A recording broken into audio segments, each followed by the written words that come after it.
Matilda by Roald Dahl.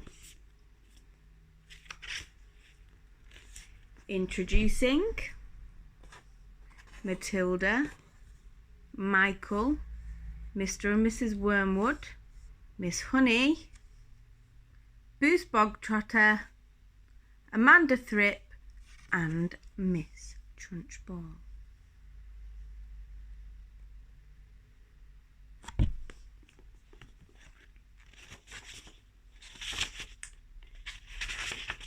Chapter 1. The Reader of Books. It's a funny thing about mothers and fathers. Even when their own child is the most disgusting little blister you could ever imagine, they still think that he or she is wonderful. Some parents go further. They become so blinded by adoration they manage to convince themselves their child has qualities of genius.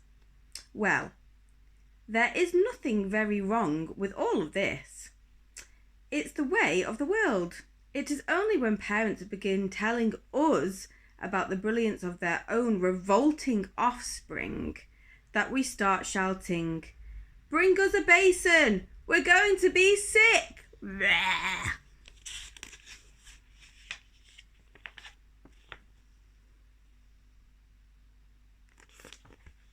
School teachers suffer a good deal from having to listen to this sort of twaddle from proud parents, but they usually get their own back when the time comes to write the end-of-term reports.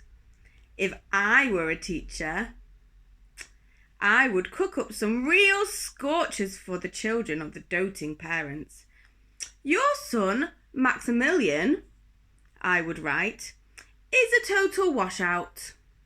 I hope you have a family business you can push him into when he leaves school, because he sure as heck won't get a job anywhere else." Or if I were feeling lyrical that day, I might write, "It is a curious truth that grasshoppers have their hearing organs in the sides of their abdomen.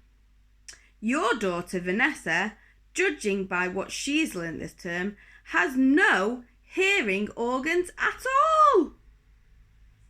I might even delve deeper into natural history and say, the periodical cicada spends 6 years as a grub underground, and no more than 6 days as a free creature of sunlight and air. Your son Wilfred has spent 6 years as a grub in this school, and we are still waiting for him to emerge from the chrysalis. A particularly poisonous little girl might sting me into saying, "Fiona has the same glacial beauty as an iceberg, but unlike the iceberg, she has absolutely nothing below the surface." I think I might enjoy writing end-of-term reports for the sinkers in my class, but enough of that. We have to get on.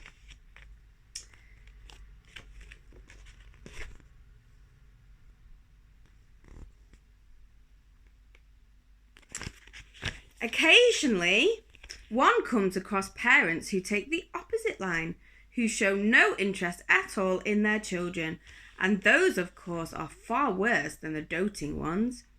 Mr. and Mrs. Wormwood were 2 such parents.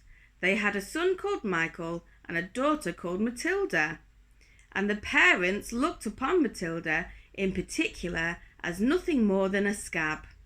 A scab is something you have to put up with until the time comes when you can pick it off and flick it away. Mr. and Mrs. Wormwood looked forward enormously to the time when they could pick their little daughter off and flick her away, preferably into the next country or even further than that. It is bad enough when parents treat ordinary children as though they were scabs and bunions, but it becomes somehow a lot worse when the child in question is extraordinary. And by that I mean sensitive and brilliant. Matilda was both of these things, but above all she was brilliant. Her mind was so nimble and she was so quick to learn that her ability should have been obvious even to the most half-witted of parents. But Mr. and Mrs. Wormwood were both so gormless and so wrapped up in their own silly little lives that they failed to notice anything unusual about their daughter. To tell the truth, I doubt they would have even noticed had she crawled into the house with a broken leg. Matilda's brother Michael was a perfectly normal boy, but the sister, as I said, was something to make your eyes pop.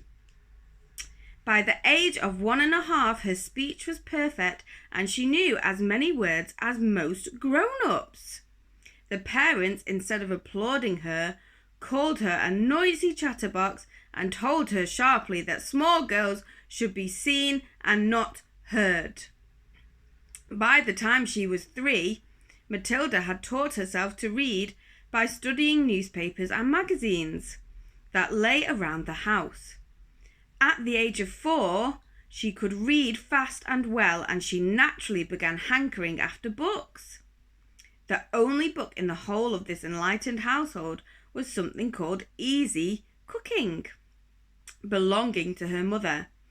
And when she had read this from cover to cover and had learnt all the recipes by heart, she decided she wanted something more interesting.